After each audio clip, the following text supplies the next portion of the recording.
to say it's an honor to speak before the crowd. But today it's a must of being here and speaking on behalf of our families.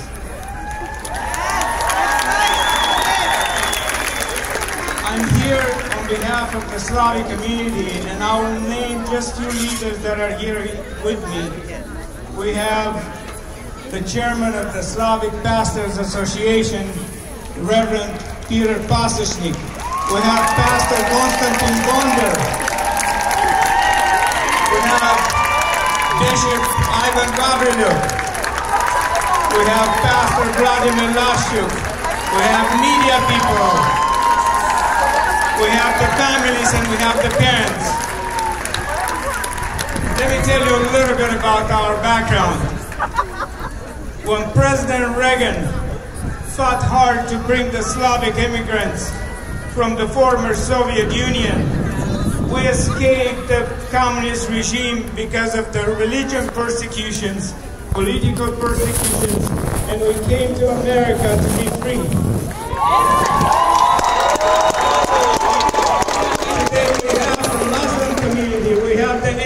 Latinos that came to this country to call this country home and to be one family with you.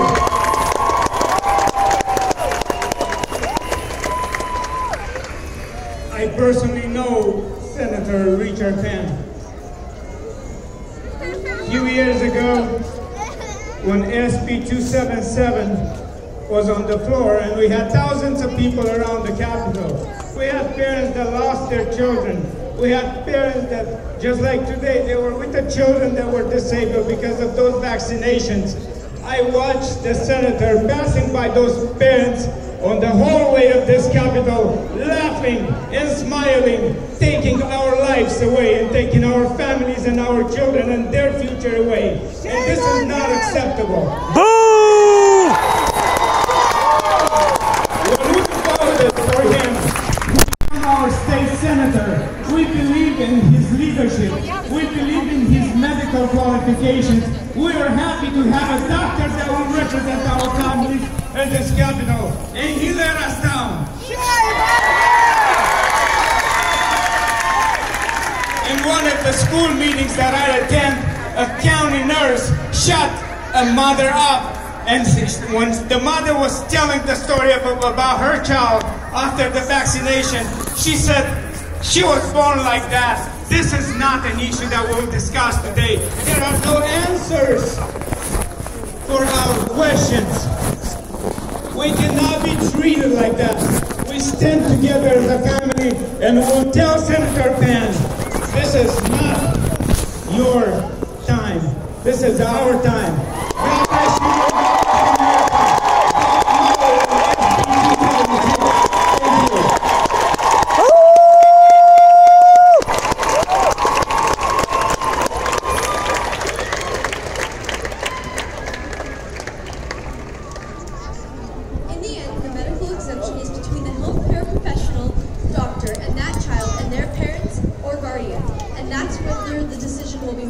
Senator Richard Penn, June 9th, 2015. California State Assembly Health Committee hearing on SB277. How about that? It's almost as if he was lying the whole time. Michelle Ford is a single mom of 4 children and lives in Southern California where she runs a small business. Michelle is the president and founder of the Vaccine Injury Awareness League and is dedicated to shifting the current vaccines are safe and effective paradigm by waking up the masses to the truth about vaccine injuries. Her work is best known by the events she has created like the CDC Truth Rallies and Summits in Atlanta, Georgia, as well as the Revolution for Truth March, Summit, and Press Club event in Washington, D.C. with the help of incredible volunteers. Michelle also helped to raise awareness in the Black community by introducing Minister Tony and the Nation of Islam to the William Thompson CDC whistleblower scandal. Oh, Billy. That's a recipe for some fireworks.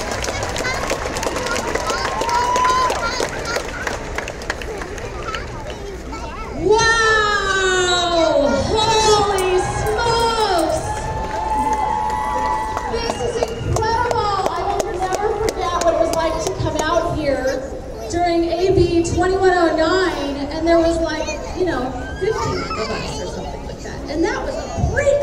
But today,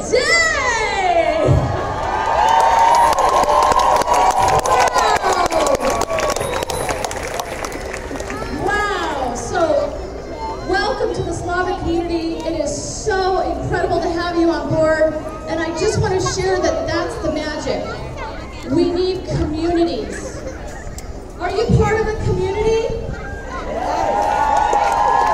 Are you part of a church? Are you part of a temple? Are you part of a synagogue? Are you part of a Girl Scout troop? Are you part of a city council?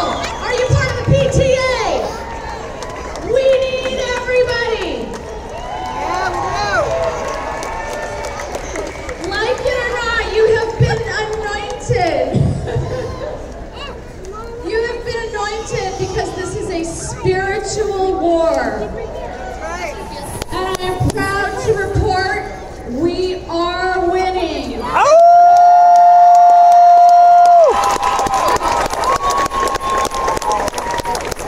I know it because every single person in this audience, and every time we're having rallies in other states around the country, every single person has a story to tell.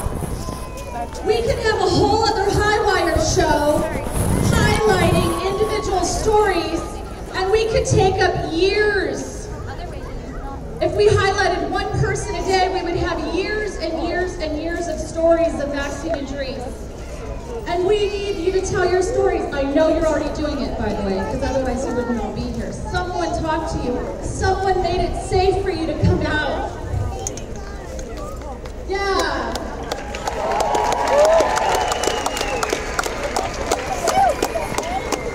When my daughter was injured in 1993, thankfully, her pediatrician was wide awake. Apparently, there was a time in our medical history when doctors were trained to identify vaccine injuries. My daughter was the lucky child of a pediatrician who had such training. Because of my pediatrician, who spaced out her vaccines, I mean, I really wish she would have said, oh, that's it, no more for her. But no, she got all her vaccines, but she spaced them way, way, way out. And today my daughter is doing very, very well, thankfully, thankfully. Now, I would have been, you know, in my own little world, never talked about it again, but I wanted to have more kids. And I decided to go down the rabbit hole. You know what I'm talking about, don't you? The rabbit hole. It's so great that we're all in this rabbit hole together. We've warmed up the water, so it's totally safe. Your friends can come out now, right? So anyway, I went down the rabbit hole, and I was going to stay in the closet. I seriously had no intention of coming out of the closet until AB 2109, and then I thought, oh, no. I'm sorry. That's where I draw the line. There's no legislator, no authority, no public official, nobody, Senator Payne, nobody is going to do anything to my children on my watch.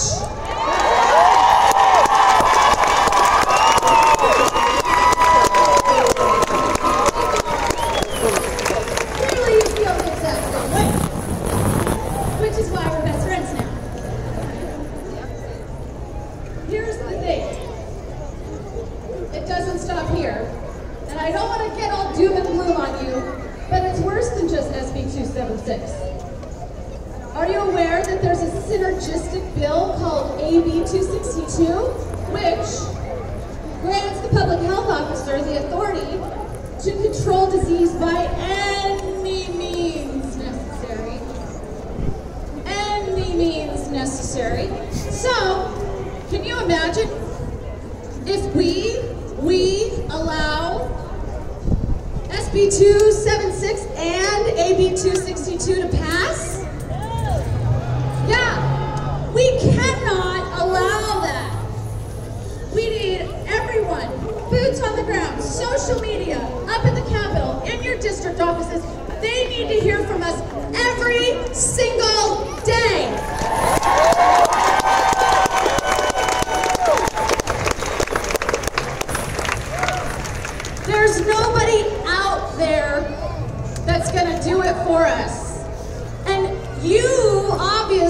that because you're here. So I know I'm preaching to the choir. I don't mean to be a preacher. But if it happens to us, really, it's on us. That we did not educate our legislators. They're just people. They haven't gone down the rabbit hole, because if they had, they'd all be here too. But go down the rabbit hole. Yes, it's warm. Let's tell our legislators it's warm out here.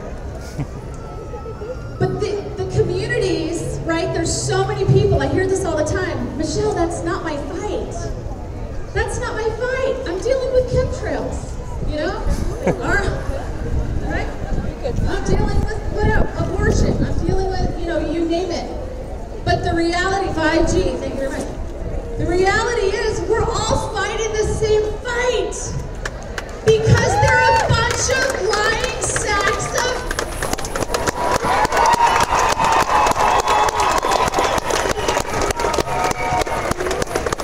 We've got scientific fraud in every industry.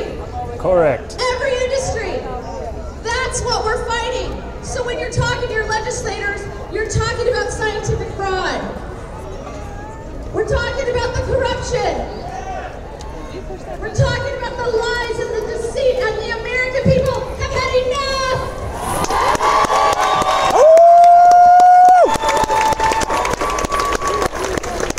So I say to people, this might not be your issue.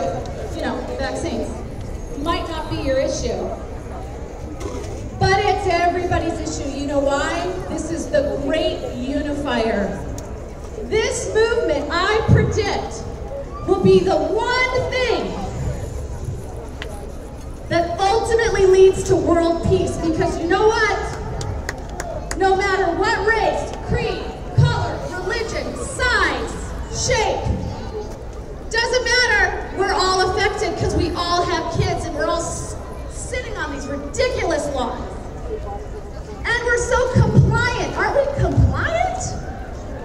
Jeez. We're raised up to be these compliant, you know, good citizens. I'll tell you what.